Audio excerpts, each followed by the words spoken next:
Buah naga, buah asam Jawa, dibawa belayar dari benua.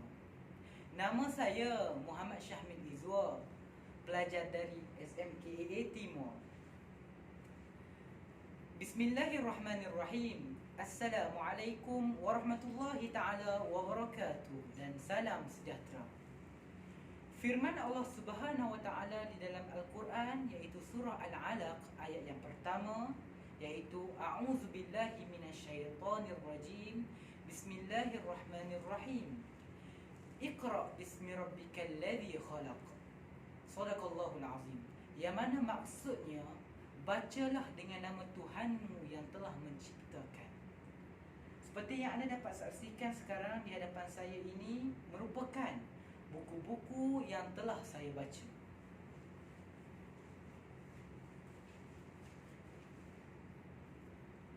Buku yang pertama ialah Diari dari Penjara, yang merupakan hasil karya Datuk Harun Idris.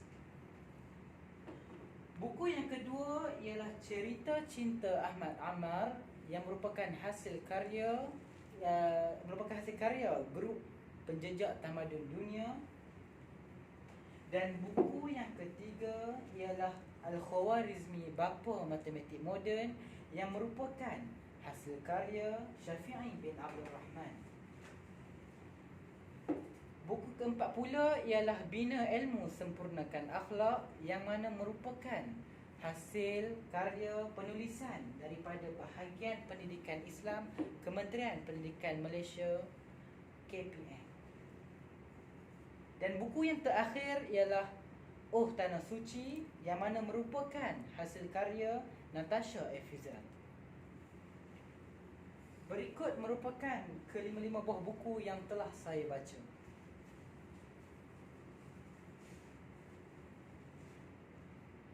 InsyaAllah pada hari ini saya akan berkongsi dengan para pembaca, iaitu sebuah resensi buku yang telah saya baca dan menjadi buku yang paling saya minati.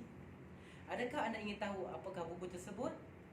Baiklah, inilah buku tersebut yang akan saya kongsikan, iaitu Al-Khawarizmi Bapa Matematik Moden, yang mana buku ini merupakan hasil karya daripada Syafi'i bin Abdul Rahman. Bapa Matematik Moden ialah buku yang paling sesuai dimiliki oleh semua lapisan masyarakat. Jika kita lihat, buku ini hanya berukuran sekitar 22 cm sahaja, dengan halaman bercetak sebanyak 226 halaman. Buku ini juga menggunakan kertas jenis hitam semula. Struktur buku yang kecil dan bercetak ini lebih tahan lama dan memudahkan para pembaca untuk membawa buku tersebut ke mana-mana sahaja. Tulisannya juga sungguh jelas dan sesuai untuk tatapan para pembaca. Untuk pengetahuan para pembaca sekalian, buku ini diterbitkan oleh satu syarikat buku yang amat terkenal, iaitu Yamani Engelson dan Berhad. Dan buku yang saya dapatkan ini merupakan cetakan yang pertama, iaitu pada tahun 2017. Penulis telah terinspirasi dengan keilmuan tokoh yang disegani ini. Semestinya buku yang ditulis oleh penulis ini dapat membantu kita sebagai para pembaca untuk melihat perkembangan pemikiran tokoh dalam karya beliau. Baiklah, buku ini hanya berharga sebanyak RM25.90 sahaja. Cuba anda bayangkan, sangatlah berpatutan, kerana buku ini mempunyai pelbagai maklumat tentang Al-Khawarizmi, seperti latar belakang kehidupan beliau, jasa dan pencapaian, serta hasil karya beliau. Buku ini juga berilustrasi seperti mana para pembaca dapat lihat. Ini merupakan salah satu contoh ilustrasi yang terdapat dalam buku ini. Jika kita sebut soal pengajaran ataupun nilai murni, yang mana menjadi elemen yang paling terpenting dalam jalan cerita sesebuah buku, dan di antara pengajaran yang saya dapat ambil daripada buku ini ialah kita dapat meneladani kisah hidup seorang tokoh keilmuan Islam dalam bidang matematik. Antara sumbangan terbesar beliau yakni Al-Khwarizmi ialah dengan memperkenalkan sistem nombor yang digunakan sehingga kini, iaitu 0 hingga 9, dan angka-angka ini menggunakan simbol-simbol tertentu dan mewakili nilai-nilai tertentu seperti yang digunakan oleh penduduk Timur Arab. Selain dalam bidang matematik, Al-Khwarizmi juga terkenal dalam bidang astronomi dan geografi. Beliau juga berpengetahuan luas dalam bidang kejuruteraan, sejarah Islam dan kimia. Beliau juga dikenali sebagai Bapa Al-Jabar setelah mana beliau memperkenalkan kepada kita jurusan aritmetrik dengan penggunaan simbol yang mewakili nombor dan nilai pemboleh ubah. Seterusnya, pada bahagian lampiran pula, penulis telah menyediakan tarikh-tarikh penting dalam kehidupan beliau, yakni kehidupan Al-Khwarizmi.